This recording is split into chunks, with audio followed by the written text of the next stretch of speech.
नमस्कार, आप देख रहे हैं आरएडी न्यूज़। मैं हूं योगेश चक्रवर्ती। जजों की नियुक्ति को लेकर कॉलेजियम सिस्टम में सुधार को लेकर न्यायपालिका और सरकार के बीच टकराव बढ़ता ही जा रहा है। हम आपको बता दें कि केंद्रीय कानून मंत्री किरण रिजिजू ने कहा है कि जो नियुक्ति प्रक्रिया है वो प्रशासनिक मामला है, ये न्यायपालिका के अंतर्गत नहीं होना चाहिए। इसके साथ ही न्यायपालिका पर कई गंभीर आरोप भी लगाए हैं उन्होंने। इसके बाद विपक्ष के जो नेता हैं वो कह रहे हैं कि कहीं न कहीं सरकार की मंशा न्यायपालिका को कमज़ोर करने की है और इसीलिए इस तरह के अनर्गल आलाप अलापे जा रहे हैं। तो इस मसले पर हम बात करने के लिए आए हैं आरजेडी के राष्ट्रीय उपाध्यक्ष और बिहार विधानसभा के पूर्व अध्यक्ष उदय नारायण चौधरी जी के पास। आइए उनसे जानते हैं कि कॉलेजियम सिस्टम को लेकर ये क्या सोचते हैं। सरकार की मंशा क्या सचमुच न्यायपालिका को कमज़ोर करना है? सर, जिस तरह से कानून मंत्री कह रहे हैं, केंद्रीय कानून मंत्री किरण रिजिजू कह रहे हैं कि आईबी और रॉ की जो रिपोर्ट है उनको कुछ जजों ने जो है सार्वजनिक मंच पे रख दिया, इससे देश की सुरक्षा को एक गंभीर खतरा है। ये जो मतलब ऐसा नहीं करना चाहिए था। उन्होंने अपने अधिकार का हनन किया है। साथ ही जो मतलब नियुक्ति की प्रक्रिया है उसको बोले हैं कि वो कि प्रशासनिक मामला। कैसे देखते हैं आप, कैसे देखते हैं इसको? देखिए, सबसे बड़ी बात पहले है, ये बहुत बड़ी बात है। सुप्रीम कोर्ट में जो कॉलेजियम सिस्टम है उसके संबंध में, उसके पहले मैं आपको बताना चाहता हूं कि भारत का संविधान जब 26 जनवरी 1950 को अंगीकार किया गया संसद के सामने, आजादी के बाद, जो डॉक्टर भीमराव अंबेडकर ने संविधान लिखा था, उस संविधान में शक्ति के पृथ्वीकरण का सिद्धांत है। दो सिस्टम है पूरे जो पार्लियामेंट्री सिस्टम में, दो सिस्टम है। एक है पार्लियामेंट्री सिस्टम में कि संसद को, पार्लियामेंट को मजबूत बनाने का, और दूसरा है चेक एंड बैलेंस के लिए शक्ति के पृथक्करण को, सिद्धांत को अपनाने का। जैसे अमेरिका में कार्यपालिका, न्यायपालिका और विधायिका तीनों तीन तरफ हैं हमारे यहाँ,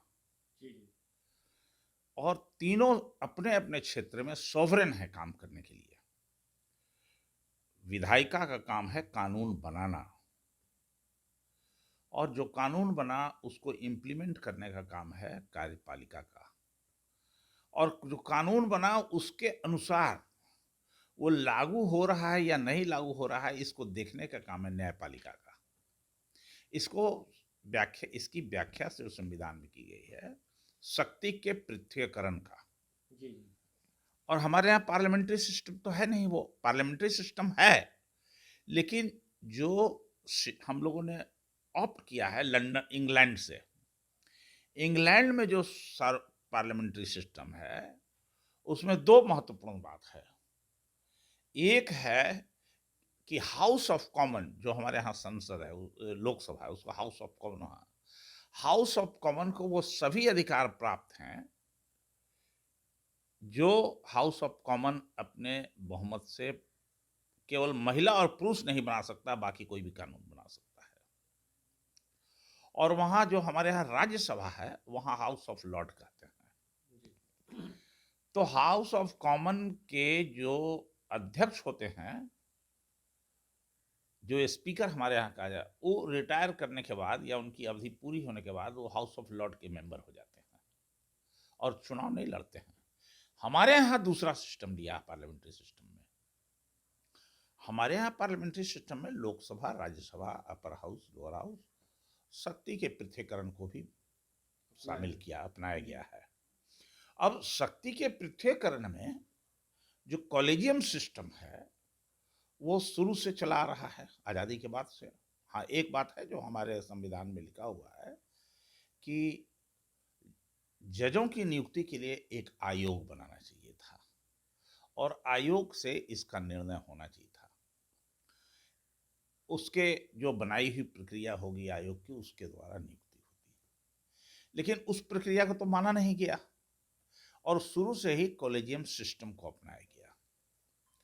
तो आज जो कॉलेजियम सिस्टम पर सवाल उठाया जा रहा है, खास करके जो केंद्र शासित अभी भारतीय जनता पार्टी है उसका, वो कॉलेजियम सिस्टम इसलिए अपना रहे हैं, खत्म करना चाहते हैं कि उनको बाधा हो रही है। अभी सुप्रीम कोर्ट से बाधा हो रही है। जो वो चाहते हैं वो हर चीज को वहां से पास कराने में सफल नहीं हो पा रहे हैं और यही कारण है कि वो चाहते हैं कि इसको हटा दें। इनको सुविधा हो जाएगी। जो आरएसएस माइंड के लोग होंगे, जो इनके विचारधारा के लोग होंगे, उनको ही जजों की नियुक्ति में डाल देंगे, जिससे कि जो इनकी धारा है कम्युनलिज्म की, उसको बढ़ावा मिलेगा। और हमारा देश सेकुलरिज्म है, पालन करता है। एक मिनट पहले मेरी बात सुन लीजिए पूरा। तो सेकुलरिज्म को बनाए रखने के लिए देश में वर्तमान केंद्र सरकार के हुकूमत में कॉलेजियम सिस्टम को कभी भी नहीं हटाना चाहिए जब तक कोई सेकुलर सत्ता में कोई सेकुलर पार्टी नहीं हो, तब तक ये नहीं हटाना चाहिए और नहीं तो इसका दुरुपयोग होगा। तो एक और देखा है हमने, आज ही कल ही देखा है, सुना है कि जो माननीय मंत्री लॉ हैं वो कह रहे हैं कि कॉलेजियम सिस्टम से राष्ट्रीयता पर कुछ गंभीर संकट उत्पन्न हो सकते हैं इस तरह के। तो ये वर्तमान हुकूमत हमेशा सुप्रीम कोर्ट के सामने ऐसे ही डिफेंस लेती है कि इसका डिस्क्लोज करने पर पूरी बात, वो राष्ट्रीयता पर इसका असर पड़ेगा, राष्ट्र पर, वो राष्ट्र की सुरक्षा पर इसका असर पड़ेगा। जी। और यही कारण है कि राफेल की जब खरीद की गई थी तो मालूम है कैसे कैसे खरीदा गया है। जब उसके बारे में सवाल उठाया गया विपक्ष के नेताओं के द्वारा, तो कोर्ट के सामने भारत सरकार ने कहा कि यह राष्ट्रीय सुरक्षा का मामला है, उस फाइल को डिस्क्लोज नहीं किया जा सकता है। तो जब इनको जो बात सूट करती है उसको राष्ट्रीय सुरक्षा से जोड़ते हैं। ये आज पुनः जजों की नियुक्ति में भी ये कह रहे हैं कि राष्ट्रीय सुरक्षा का मामला है, इसलिए इसको कॉलेजियम सिस्टम से बहुत ही नुकसान हो रहा है। और एक हवाला आज हमने देखा है, एक खास जज का नाम लेते हुए उसने कहा कि स्विस नागरिक से उनके संबंध हैं। मैं पूछना चाहता हूं, केंद्र के जितने मंत्री हैं, जितने ऊंचे पद पर बैठे हुए लोग हैं, उनका संबंध विदेशों से नहीं है क्या? बहुत सारे लोगों ने तो अपना नागरिकता भी प्राप्त करके रखा है। तो राष्ट्रीय सुरक्षा का मामला हो गया क्या? ये केवल और केवल संविधान में परिवर्तन करने के लिए, न्यायपालिका को अपने कब्जे में लेने के लिए, अपने मनमाफिक फैसला कराने के लिए कॉलेजियम सिस्टम को ये सरकार हटाना चाहती है। मैं आज के तारीख में अपने विचार को रख रहा हूं कि इस सरकार के रहते हुए कभी भी कॉलेजियम सिस्टम को नहीं हटाना चाहिए, इससे देश को नुकसान हो जाएगा। जी जी, लेकिन ये कह रहा है कि हम कॉलेजियम सिस्टम को खत्म नहीं करना चाहते, हम अपना प्रतिनिधित्व, मतलब सरकार का प्रतिनिधित्व चाहते हैं। तो क्या इससे भी कहीं ना कहीं प्रभावित होगी जो न्यायपालिका की स्वतंत्रता है वो? पूर्ण रूप से अपना प्रतिनिधि, क्या अपना प्रतिनिधि देंगे? आज देख नहीं रहे हम लोग का, ईडी का कैसे ये उपयोग कर रहे हैं, सीबीआई का कैसे उपयोग कर रहे हैं। ये कैग का रिपोर्ट जिस तरह से होना चाहिए था, क्या उस तरह से हो रहा है क्या कहीं जांच? कैसे रिपोर्ट कर रहे हैं ये? सारी संवैधानिक संस्थाओं अब चुनाव आयोग पर ही पड़े हैं। अभी तो देखा है चुनाव आयोग ने मांग किया है, कहा है भारत सरकार के चुनाव आयोग कि कोई भी नागरिक अब मोबाइल से भी अपना वोट दे सकता है जब बाहर वो रहता हो काम कर। इसका मतलब कि ईवीएम में इंटरनेट के माध्यम से बाहर से इसको इंटरफेयर भी किया जा सकता है। जब वोट दे सकता है तो वोट घटा भी सकता है। तो इसी तरह के चीजों को ये लागू करना चाहते हैं जिससे कि इनकी सत्ता बरकरार रहे। तो मैं इसके पक्ष में कतई नहीं हूं और सबसे ज्यादा नुकसान इसमें देश के कमजोर वर्ग का, सेकुलर लोगों का और दलित आदिवासियों का होने वाला ये है। जी जी बिल्कुल। ये जो दलील दे रहे हैं सर कि जो ये दलील उन्होंने दिया है कॉलेजियम सिस्टम का और प्रतिनिधि डालने का, जी इससे केवल और केवल हमारे यहाँ जो देश के गरीब कमजोर वर्ग के लोग हैं उनके ऊपर इसका प्रभाव पड़ने वाला है और सेकुलर लोगों पर। जी जी। इसके साथ ही कानून मंत्री ने ये भी कहा है कि जो कॉलेजियम सिस्टम है वो प्रशासनिक मामला है, ना कि न्यायिक। तो इसीलिए वो सरकार के अंतर्गत होना चाहिए।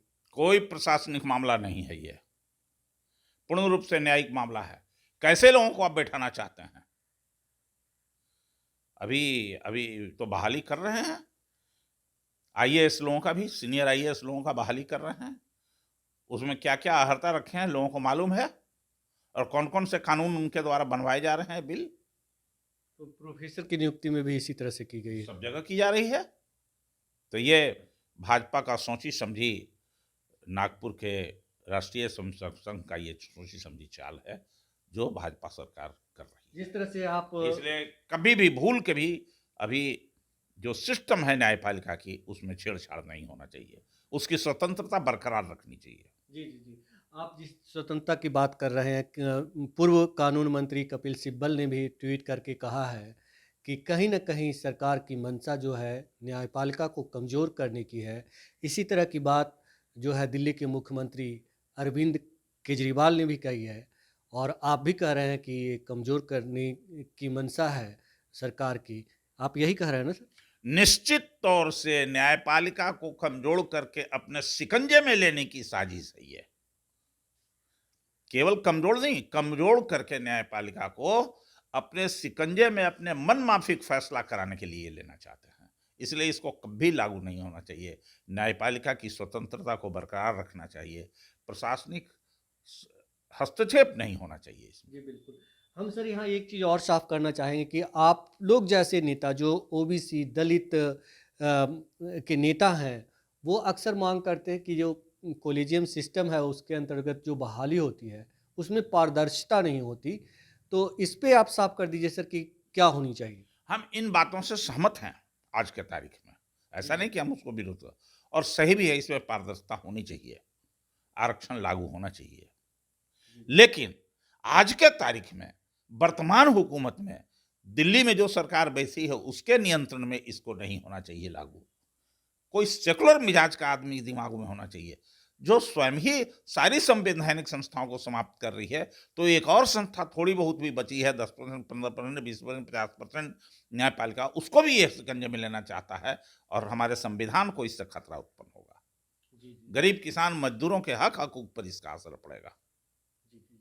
हमसे बात करने के लिए आपका बहुत शुक्रिया सर। बहुत बहुत धन्यवाद रेड ये नेटवर्क को। तो ये थे आरजेडी के राष्ट्रीय उपाध्यक्ष उदय नारायण चौधरी जी, जिनका कहना था कि कहीं न कहीं सरकार की मंशा जो है न्यायपालिका को कमज़ोर करने की है, और रॉ आईबी के रिपोर्ट को सार्वजनिक करने का बहाना कर केंद्र सरकार जो है वो अपना रोटी सेकना चाहती है, और जो न्यायपालिका की व्यवस्था है कॉलेजियम सिस्टम, उसमें अपना प्रतिनिधि डालना चाहती है, जो बहुत ही गंभीर है, क्योंकि इससे न्यायपालिका की जड़ें हिल जाएगी और सरकार जो है, मौजूदा सरकार जो है वो अपने मन मुताबिक फैसले नियुक्तियां करवा पाएगी। योगेश चक्रवर्ती, आरएडी न्यूज, पटना।